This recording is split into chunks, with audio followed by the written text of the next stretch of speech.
Hello everyone and welcome to our live coverage of Starlink 15-5 mission launch from West Coast, that is from Pad Space Launch Complex 4 East at Vandenberg Space Force Base in California.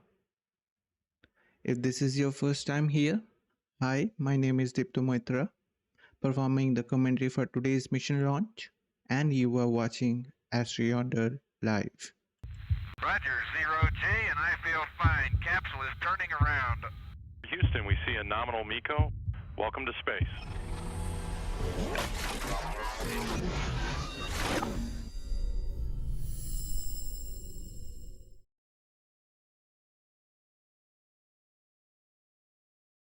Hope you all are doing fine and sky high with the excitement for the upcoming SpaceX Starlink launch. Today's launch is a special one as it paves the way for history. That's why I'm saying so, because SpaceX is about to have the 400th Falcon booster reflight today, raising the bar for what reusable rocketry can achieve. And for that, we are super excited bringing you the coverage of SpaceX's 487th overall launch and the 59th Falcon 9 launch of this year. With just 14 more launches to go, SpaceX is throttling up towards their 500th launch, a major milestone in making.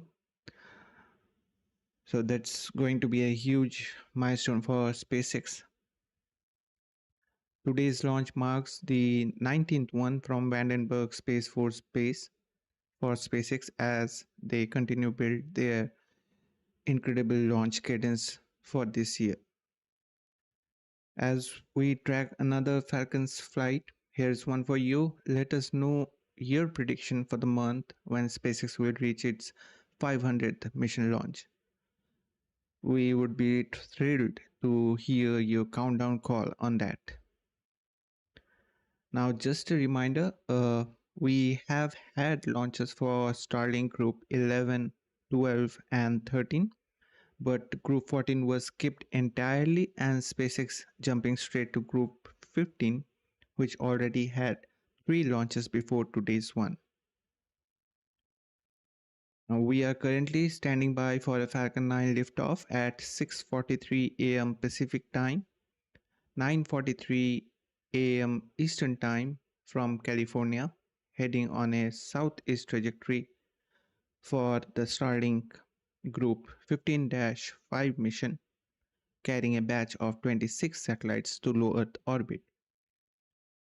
Now, before we ignite the engines on today's mission details, a big thanks from all of us at the AstroYonder team, along with our incredible moderators, for joining us on this launch ride. We are truly grateful for your presence and support that helps us orbit more higher. A big thanks to our amazing YouTube community for the encouragement that keeps our mission flying. Thanks for helping us bring you deep dive launch coverage loaded with all stats and insights. We are truly grateful to have you on board as we count down to the liftoff together. Would really appreciate if you guys could join the chat and let us know where you are tuning from. Feel free to share any questions, suggestions, or opinion with us. And don't be shy, just bring them on. We would love to hear from you guys. Now, just a heads up, it's me only managing the launch coverages on my own. So if we face any technical issues or hiccups by chance, please bear with me and be tuned in. I will do my best to guide you through the Falcon 9 rocket launch happening in approximately 42 minutes from now. Once again, just a reminder, SpaceX is currently targeting a liftoff time of Falcon 9 from Vandenberg Space Force Base at 6:43 a.m. Pacific Time, 9:43 a.m. Eastern Time on Friday, May 16th of 2025. Today we have just 7 minutes of launch window before it closes out at 6:50 a.m. Pacific time, 9:50 a.m. Eastern time. Now, before getting into the mission details, would like to welcome Pop Tripic, Fairmaid. I'm getting always to talk about Pop Tripica. Welcome, Fairmaid. No, it's fine. I know it's late at your place, so no worries. You can watch the stream later on. But thanks for coming and at least saying hi to us. And do take care, and we'll see you next time. So I have your what's so called your beauty sleep. So have a good sleep. Good night for you, Fairmaid. Would love to see you next time on our launch coverages. So now let's get back to today's mission details. So as we don't receive launch weather forecasts for Vandenberg flights from 45th Weather Squadron, but reports suggest so far that the weather is looking good for today's Falcon 9 launch opportunity and the range is ready to support. Weather officials are keeping a keen eye on the weather for any probability of violations. The forecast calls for a temperature of 10 degrees Celsius, broken clouds with 70% cloud cover, and a wind speed of 5 miles per hour. Now let's take a look into the payload details for Starlink Group 15-5 mission run. Today's launch is the 42nd dedicated Starlink mission of the year. Before this launch, SpaceX had already sent up 992 Starlink satellites in 2025 alone. So only just 8 more to hit that 1000 mark.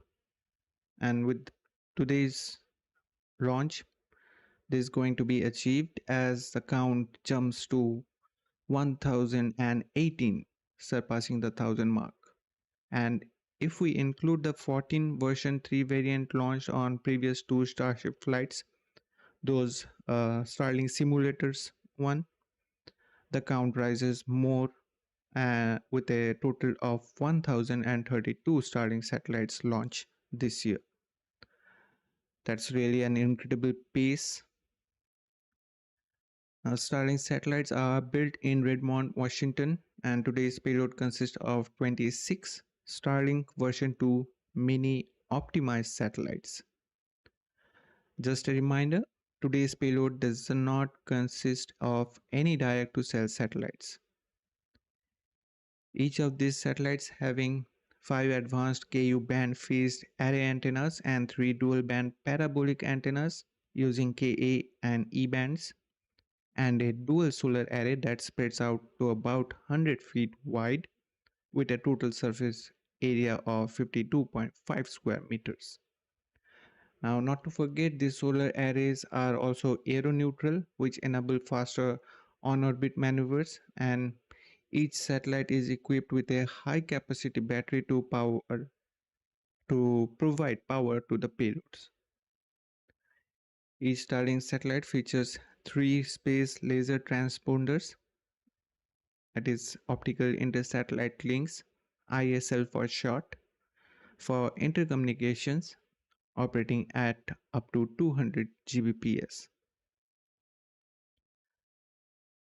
Now, each Starlink satellite make use of argon-fueled Hall effect thrusters for in-orbit maneuvering, previously which was krypton-based. And this switch was mainly due to the cost effectiveness argon provides compared to krypton. Now, just for your context and a quick knowledge, relative to krypton, the argon required to fuel Starlink version 2 satellites will be practically free. To put it into perspective, fueling its next constellation of almost 30,000 version 2 satellites would cost SpaceX less than fueling 4,000, just only 4,000 version 1 satellites, which were based on krypton. Also, SpaceX claims its second generation thrusters using argon has 2.4 times the thrust and 1.5 times the specific impulse of the previously krypton based fuel thrusters. Today's payload will be deployed in an orbit with an altitude of 200 and approximately 267 kilometers with an inclination of 70 degrees, but the operational orbit will be an altitude of about 535 kilometers with the same inclination of 70 degrees. Well, just a fun fact, most of the proliferated architecture NRO satellites are having the same inclination of around 70 degrees.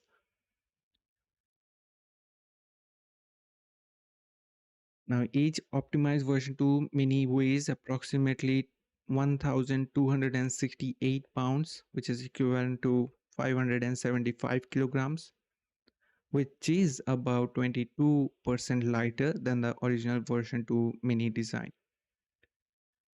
Just for the context, each of the unoptimized version weighs around 1,763 pounds, equivalent to 800 kilograms. Starlink satellites uses custom-built star trackers to find their position, altitude, and orientation for optimal broadband throughput. Each one has 4 reaction wheels as well for precise attitude control, or you can say orientation control, plus a hot spare setup for the reliability. And their aluminum flywheel is designed to safely burn at the end of their useful life upon re-entry. Additionally, they have an onboard autonomous collision avoidance system that, that uses the US Department of Defense debris tracking database for avoiding collisions with space junks and other spacecrafts and other Starlink satellites, all autonomously. Now, to understand the importance of autonomous collision avoidance system, here is a quick context. According to a SpaceX report published last year, Starlink satellite performs 275 collision avoidance maneuvers each day, and in that course of past 6 months when this report got published, Starlink satellite performed 50,000 collision avoidance maneuvers. So I hope these figures can make you understand the significance of an autonomous collision avoidance system. So now let's know about the optimizations made for the Starlink version 2 mini satellites, and with that, how SpaceX is leveling up the number of satellites.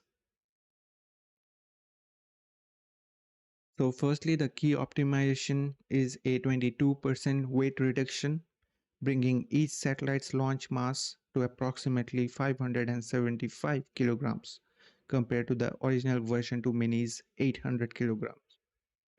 So that makes a huge difference if we consider a whole batch of satellites getting launched. This lighter design, achieved through upgraded avionics, propulsion, and power systems, allows more satellites to fit within Falcon 9's payload fairing capacity. Additional enhancement includes a Doppio dual-band antenna for improved bandwidth. To be precise, it's having 96 Gbps of speed per satellite and a mass optimized components tailored for efficient stacking and deployment. So all this optimization allows Falcon 9 to carry up to 29 satellites per mission, around 6 more than the original version 2 mini designs. Now again some quick fun fact. With May 4, 2025 Starlink launch of Group 6-84, recently SpaceX broke its own record by launching 29 version 2 mini satellites, surpassing the previous high of 28. So that's that was the biggest batch yet for version 2 mini variant as of today. In comparison, the highest for version 1 is 60 satellites, and for version 1.5 it's 56. Now with today's launch, it marks the 18th time the SpaceX launching its optimized version 2 mini variants, bringing the total to 493 number of satellites. And today is the third time they are launching a batch of 26 Starlink satellites. Although it's a fourth time they are launching for Group 15, but the first launch for Group 15, that is for Group 15-1, they launched 22 of them and they were not optimized one. Now you may ask that why go with optimized Starlink versions and why are we seeing so many of them packed into one launch?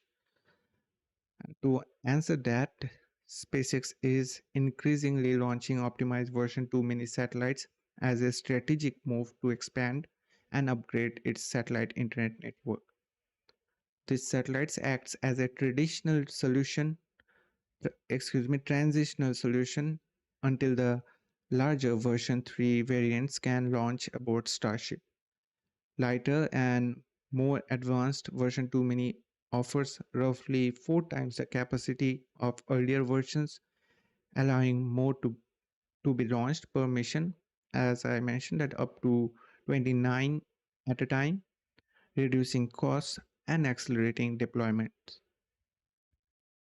This also helps SpaceX meet rising global demand, replace aging or deorbited version 1 or version 1.5 satellites, and to maintain consistent coverage while building towards their authorized Generation 2 constellation of up to 30,000 satellites. Now, for example, back in February 2024, last year, SpaceX announced deorbiting 100 older version 1 satellites due to a potential flaw. And the recent data shows that they deorbit about 4 to 5 satellites daily. So this creates voids in the constellation, which SpaceX addresses by launching the new version 2 mini optimized satellites, offering 4 times the capacity and improved performance. So I hope that helps quench your curiosity a bit. So now let's take a look into the flight record for the booster supporting today's Starlink 15-5 mission.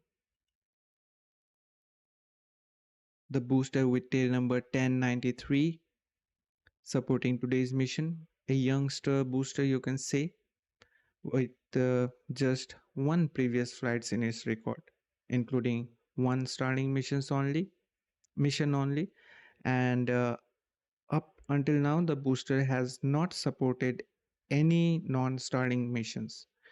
Currently awaiting its second flight just minutes away, approximately 28 minutes from now, and the last mission supported, you can say the first and last mission only, supported by today's booster was the Starlink Group 11-11 from here at Vandenberg on 7th of April 2025 this year, marking its debut flight.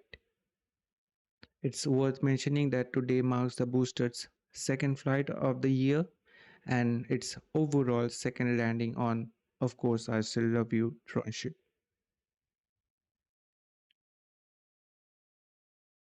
Now let's take a look at the bar graph, but before that let me have a sip of water. Please excuse me for that.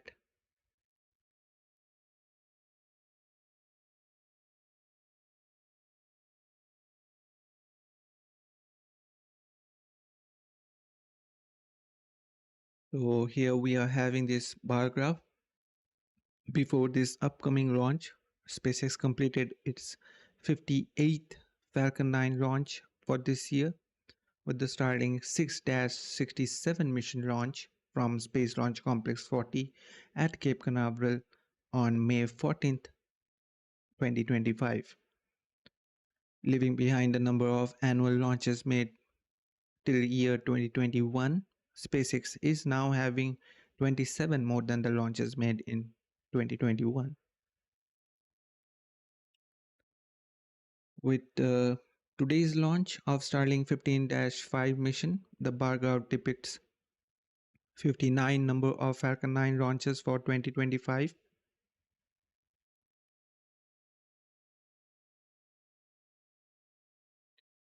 As of now, SpaceX is yet to reach even the half of the launches made last year, but SpaceX is now less than halfway to reach the number of launches made in year 2022 and 2023. With today's launch, SpaceX is now just 2 behind 2022's total and 37 short of 2023.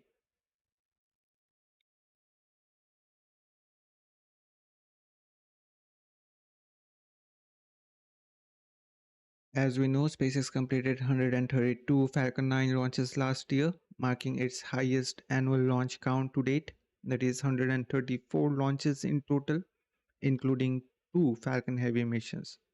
Now again, aiming for another record-breaking year with around 180 Falcon 9 launches just itself, apart from any upcoming Falcon Heavy launches, if any planned, surpassing last year's highest annual launch count, according to a previous tweet from Elon. That's an ambitious target. Let's hope they pull it off.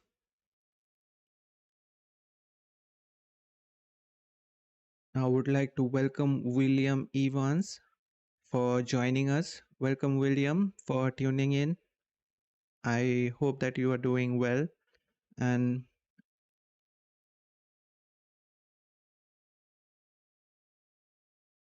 And thanks for joining from Ramona. Thanks, at least you showed up on the chat and said us that from where you are tuning us.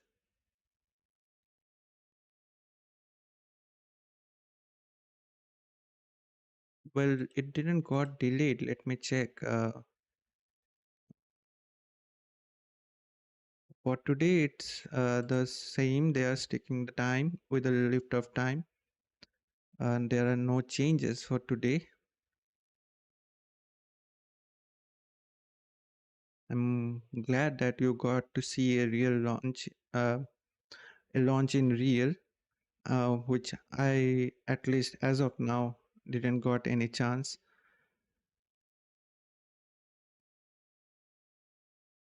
But if you are from California, as you said, Ramona, CA, so I am from that CA. I'm just speculating that you are from California. I hope you can see the launch if you will be having a look at the sky.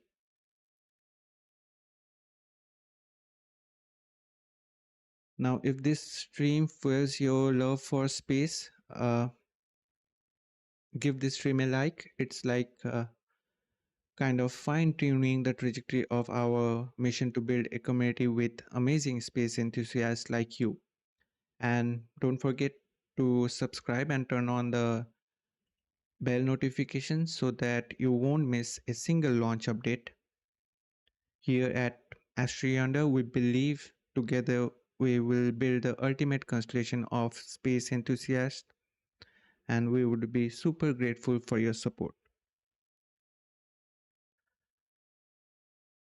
Now, again, skipping pre-launch timeline, since it's a typical Falcon 9 launch for Starlink with absolutely no alteration or deviations in any of the pre-launch events.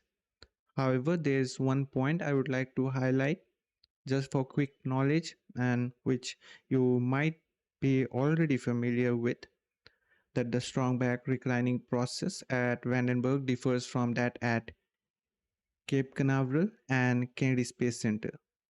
Here at Vandenberg, we reclined a strong back 13 degrees away, whereas at Cape Canaveral and Kennedy Space Center, we reclined a strong back about a degree and a half away from the Falcon 9. So that's the only difference in today's pre-launch schedule, as this is a Vandenberg flight. Now, once again, just a reminder, SpaceX is currently targeting a liftoff time of Falcon 9 from Vandenberg Space Force Base at 6:43 a.m. Pacific Time, 9:43 a.m. Eastern Time on Friday, May 15th of 2025.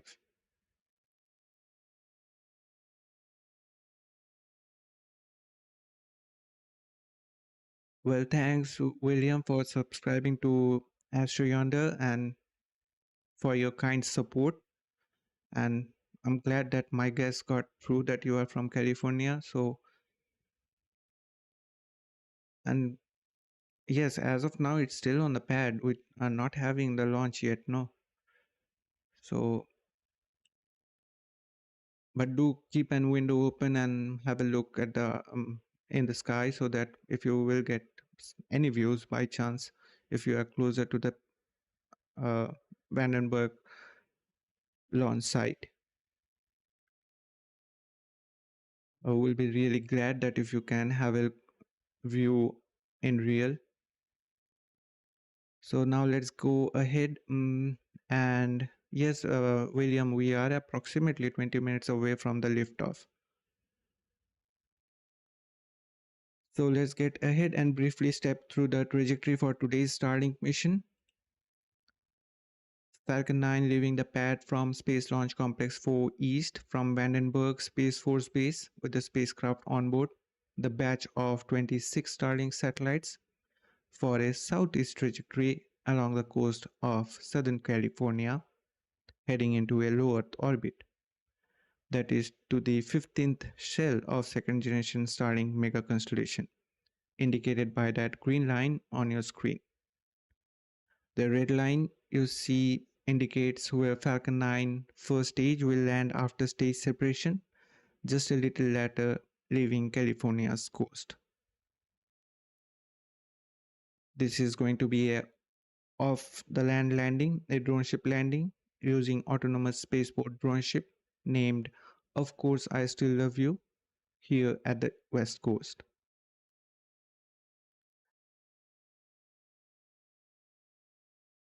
Today's launch and landing marks to be the 131st landing on Of Course I Still Love You drone ship to date, if successful. And some recovery specifics for you guys. The estimated booster recovery is approximately 600 kilometers, with estimated fairing recovery approximately 625 kilometers downrange. And the stage 2 debris re-entry will be in the South Pacific Ocean.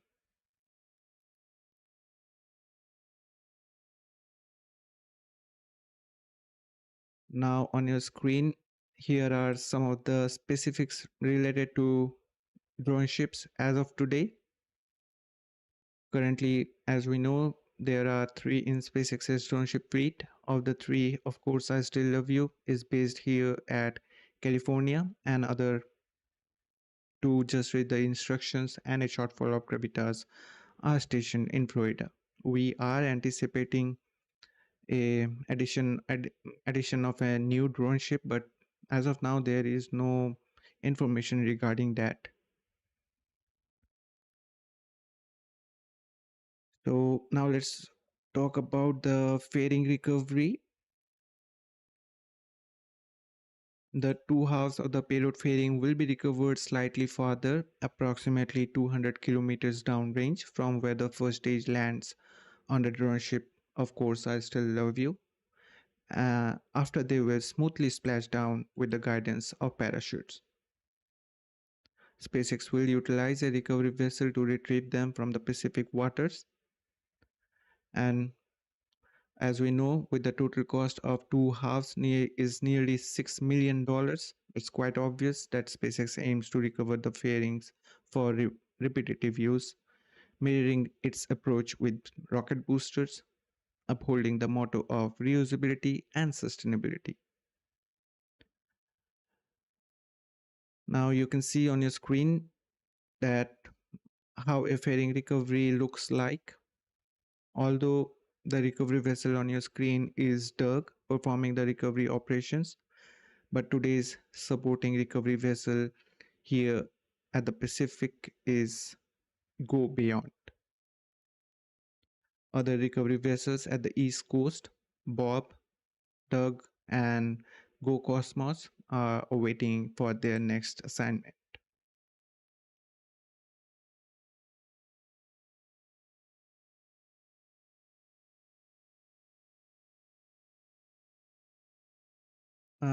Replying to William joining us on chat, William, actually, when SpaceX gave the update of the launch schedule on their website, they gave it the right time. Actually, they didn't delay it. What time they mentioned about 6:43, I guess it's yes 6:43 a.m. They did a they they they didn't push it back. But actually, in the launch manifest in other website, it was mentioned a little earlier, as you were saying. It was that time only. But I guess that was a speculative time that which other websites are giving, not the actual one. And the actual one we got to know only from SpaceX.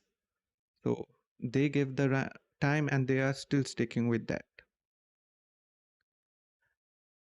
Now, if you guys feel we are adding value to your viewing experience, please consider giving this stream a like. It's like fuel for YouTube's algorithm rocket to bring in more space lovers and helping rocket fans discover this stream. And also to join our amazing community with amazing space enthusiasts like you.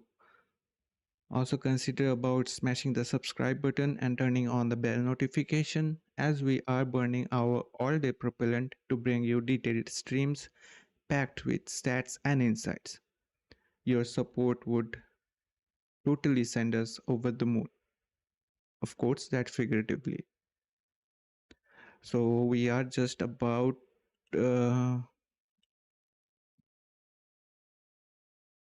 6 and to 8 minutes from the webcast to begin.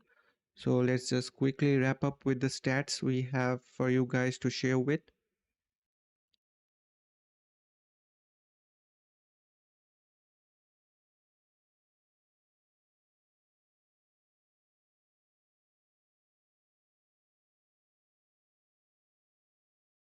So these stats related to today's mission launch. The launch marks 487th SpaceX's overall launch and the 42nd dedicated Starlink launch of this year. This is going to be the 474th Falcon 9 launch to date. Second flight of this particular Falcon 9 booster supporting today's mission, with tail number 1093 being in action after 39 days. By that I mean the booster's turnaround time is 39 days. Now today's mission marks the 59th Falcon 9 launch and SpaceX's 61st overall launch of 2025, including 2 Starship launches. This will be 416th Falcon booster reflight to date. That is the launch of a booster that has flown at least once before. 125th orbital launch for SpaceX, launching from Space Launch Complex 4 East, and the 192nd orbital launch from Slick 4 East. With the success of this mission, SpaceX will have a remarkable 8,664 Starlink satellites, including 609 dedicated direct-to-cell satellites launched to date. Now we are about to see another direct-to-cell satellite launch after a brief just over 3 weeks of pause, with the upcoming Starlink 12-15 mission currently scheduled for no earlier than May 19th.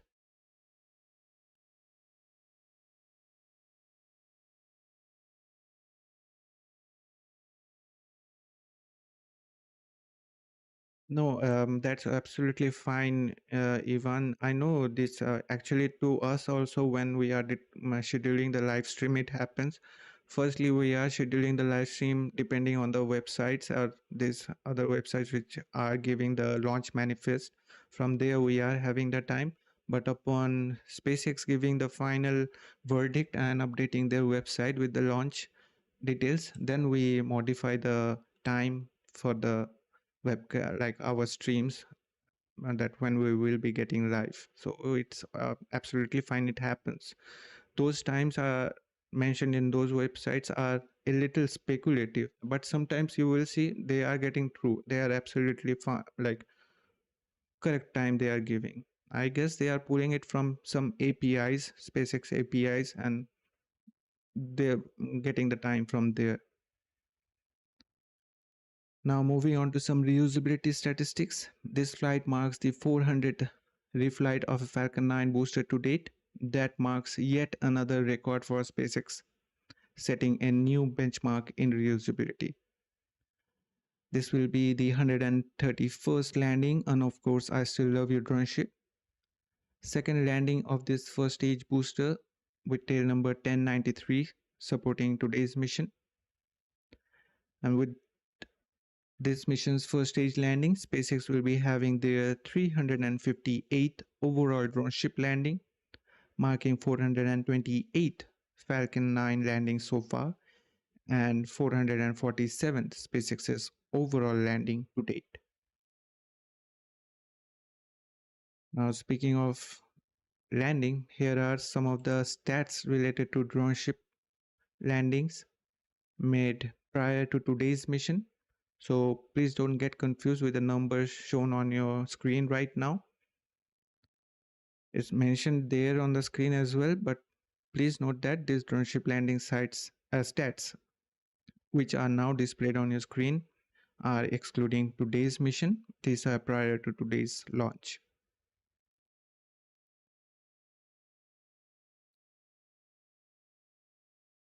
Now, let's have a look into some key stats for SpaceX launches in this year specifically, including today's mission. With today's mission, SpaceX will be having its 61st launch of this year, and out of those, 42 are Starlink missions, including today's one. 17 were non-Starlink missions for commercial and government organizations. 2 Starship launches, and 56 of these missions using a reuse booster, including today's one. Now, if we look into the geographical distribution, we get SpaceX is having 40 launches from East Coast. On the West Coast, they will be having 19 launches with today's mission, that is from Space Launch Complex 4 East at Vandenberg Space Force Base. And as of now, 2 launches from Gulf Coast at Starbase in Texas with Starship's 7th and 8th test flights with 2 super heavy booster catches for both of those test flights. Now, a recent stratified test of Ship 35 have been scrubbed after having engine issues, but fortunately all went good on its third attempt actually, as confirmed by SpaceX. But there are some speculations or rumors going around about possible damage to one of the Raptor vacuum engine, which is reportedly being replaced. So we might see another static fire test for Ship 35. Just a guess though, it's my speculation. I might be wrong.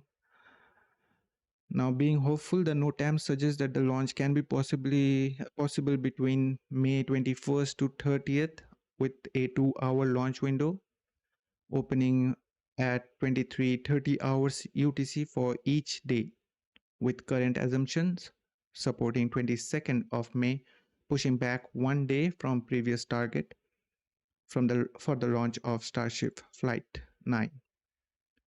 Also, SpaceX got approval of 25 launches per year from Starbase, and Starbase is now a city geographically.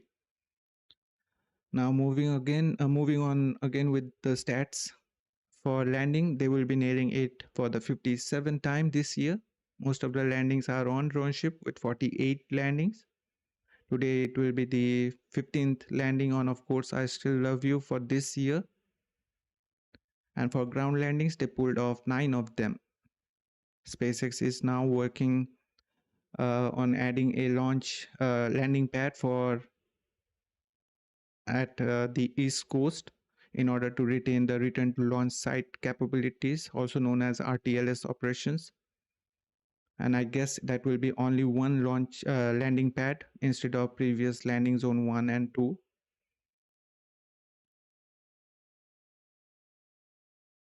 Now I guess we are getting close to the webcast to begin. Here are some of more stats related to today's mission. Prior to today's launch, the success rate for ground landings is 98.89%, and for droneship landings it is 96.75%. And the overall landing success rate is 97.17%. A little drop in this year's landing success rate, and that now stands at 98.25%. Today's mission is the 123rd launch since last mission failure, that is Starlink 9-3 mission. Again, this page of stats are prior to today's launch, and what we have is 122 successful launches since last mission failure, 32 successful landings since last landing failure with Starlink 12-20 mission, booster with tail number 1066 having the highest number of flights and successful landing, that is 28 times, 335 missions with at least one reused fairings, and approximately 638 number of fairing halves were reused prior to today's launch. So let me check if this stream is rolling or not, as it's time for the webcast to begin.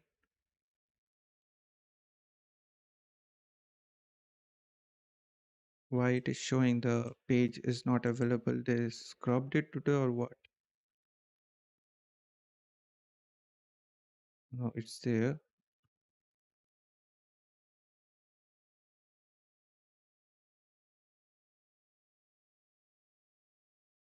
But why is causing this issue that is saying that? Wait, just a second.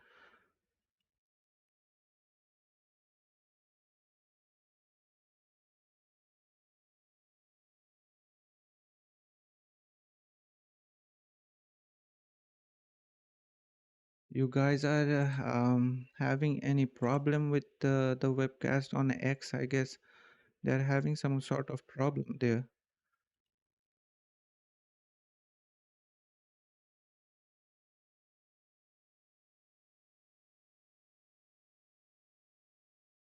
It's not at all loading. No, well, we got the webcast to begin finally. So just please allow me a couple of seconds to set things up for you guys. It was having some issue at SpaceX's end, but fortunately it came right on time.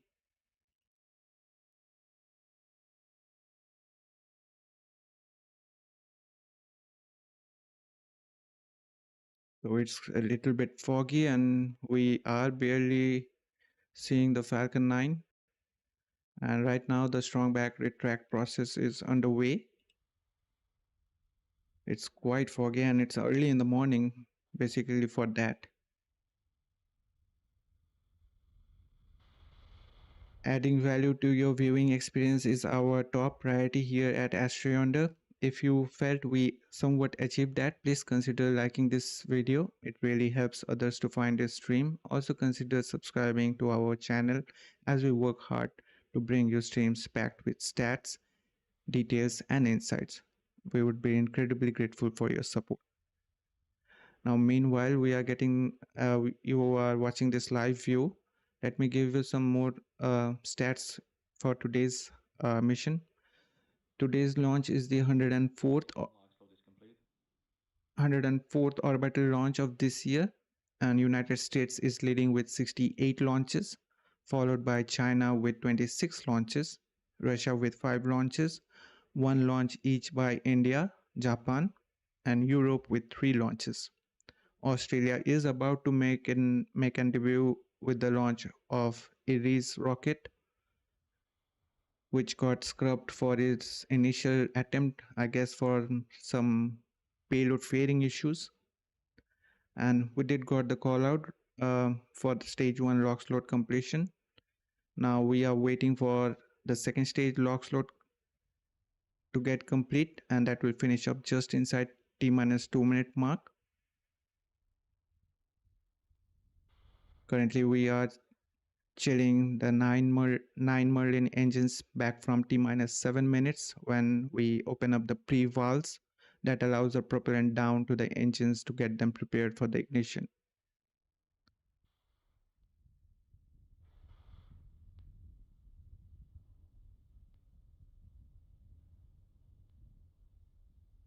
Stage 2 lock load is complete. So there we go, we got a call out. Stage 2 LOX load is complete, meaning all the propellant are now on board the Falcon 9 with 1 million pounds of propellant. We are now beginning to vent down the pressure that was in the tubing on the strong back. And we got the call out for ground gas closeout. That's where we bleed the pressure off, and that cold gas, when it reacts with the moist humid air, Pacific air, gives us this nice white cloud. Fortunately, we are at least getting this to see these white clouds. So right now we are expecting the next call out for Falcon 9 to be in startup.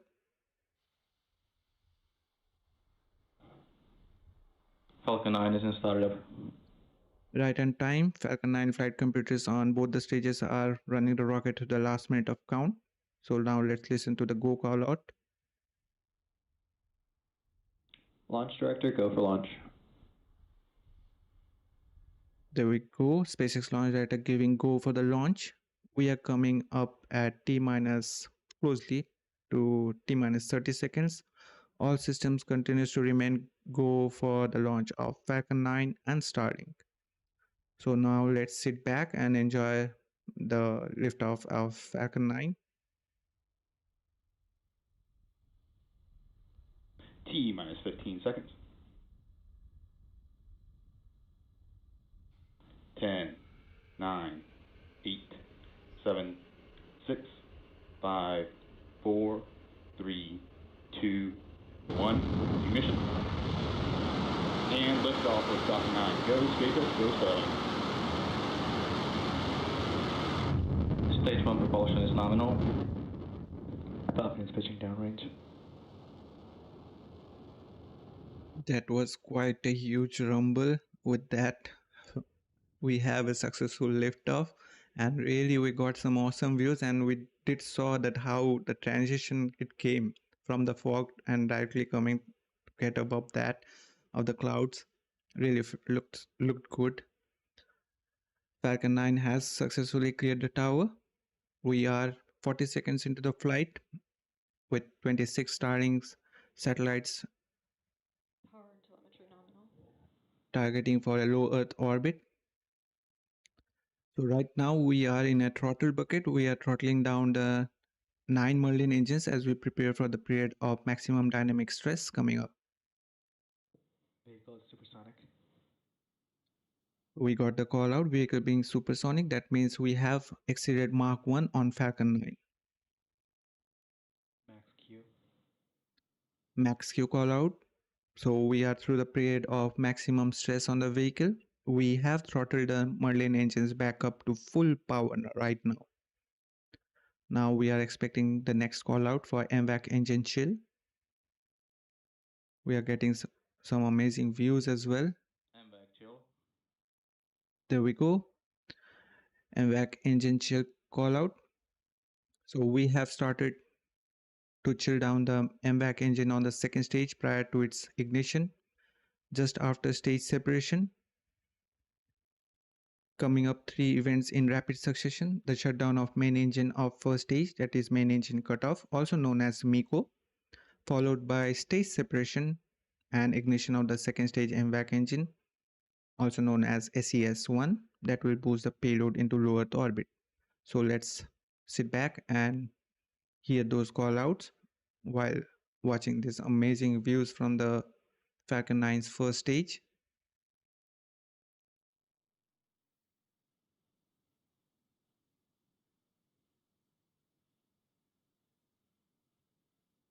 Main engine cut off.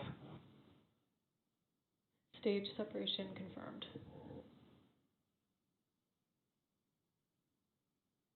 MVAC ignition. So there we go. We got all the callouts for back-to-back events. Now stage nitrogen thrusters are beginning to rear in the first stage, and the flight computers has commanded the 4 hypersonic titanium grid fins to slowly begin deploying. Fairing separation confirmed. So we got the call out that the fairing has successfully separated. Right now we are looking a view of the first stage that continues under the guidance of grid fins and gravity as it descends back to Earth. The first stage will continue to rise towards apogee before descending back down towards the landing site that is on a drone ship. Of course, I still love you, stationed in the Pacific Ocean. Second stage, meanwhile, in its about 6 minutes of burn, is on its way into the parking orbit, providing us some spectacular views. Fortunately, it's a early morning launch. That's why we are getting good views from both the stages. Otherwise, if it would have been a nighttime launch, uh, we don't get such amazing views as of now we are getting in nighttime launches.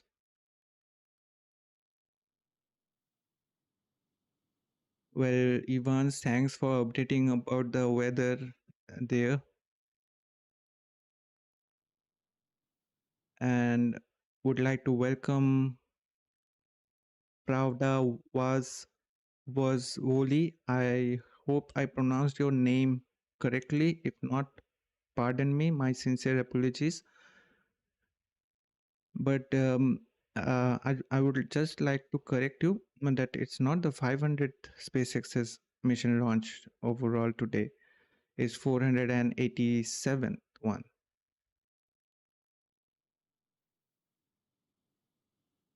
Today is just the 400th Falcon 9 booster reflight. So that's a major milestone. Overall, it's a 487th SpaceX's launch today.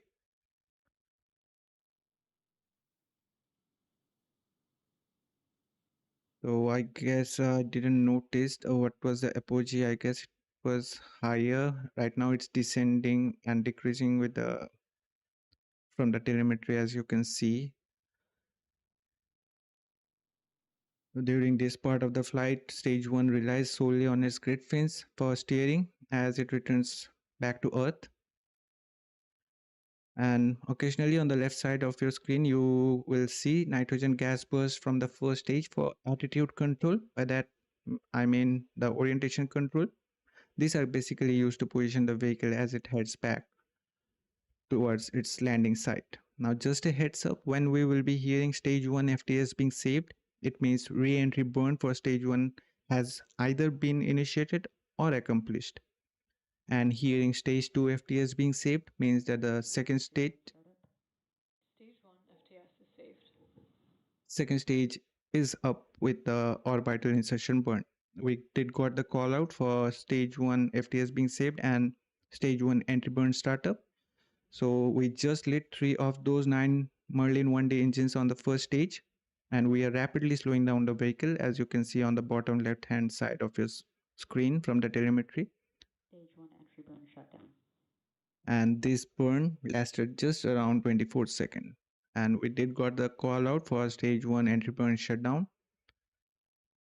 The confirmation of the shutdown of the entry burn on the first stage. Now again we will be getting amazing views as from the first stage as it will be getting down, piercing down from the clouds as it's getting approaching the clouds. It seems quite fascinating, you can see. Now next, expecting the call out for stage 1 being transonic.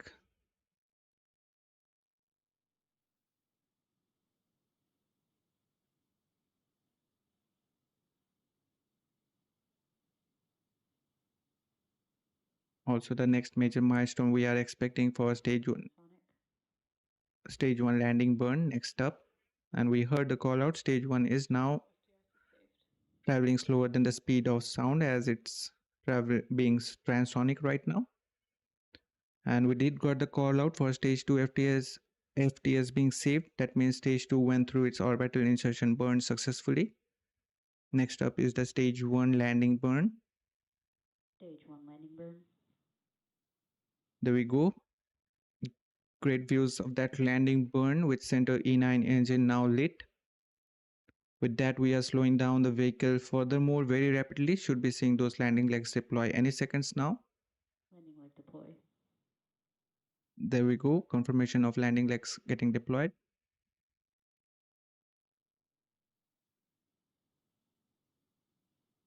Stage 1 landing confirmed. And there we have it. We got the confirmation. We made a successful 428 landing of an orbital class Falcon 9 rocket, marking 400th Falcon 9 booster successful reflight. Coming up next, we will have the second stage engine cutoff, that is SECO 1. And following that event, the second stage with the payload on board will enter into about 45 minutes of coast phase. Oh, well, I think they didn't provided the call out for SECO 1. At least they should be giving the call out. Oh, well, they gave the call out for nominal orbit at least. So this we were waiting for. Second stage engine cutoff, SECO 1, as well as the confirmation of a good nominal orbit. And with today's launch, it marks SpaceX's 487th successful mission, with the landing marking their 447th success. Also, it's a major milestone they achieved today is the 400th Falcon 9 booster reflight. So with that, we will wrap up our coverage for now. But before wrapping up, I want to thank you for wherever you are watching our launch coverage. It's really impossible to do this broadcast without you and your encouragement. So thank you for your continued encouragement of what we do here at AstroYonder. Be sure to check out our social media handle on X for the latest happenings in space industry and updates on upcoming launches. Hope you enjoyed the stream, and also would like to extend my heartfelt thanks to William and Pravda for joining on chat and being conversational with us. Also, huge thanks to William for supporting us, subscribing to our channel. Hope we will see you in the next launch coverage. Now, we appreciate everyone joining us for today's launch as well. Wishing you a nice weekend ahead. Once again, thanks for watching. This is AstroYonder Live and me, Dipta, sign off for now, and we will see you soon.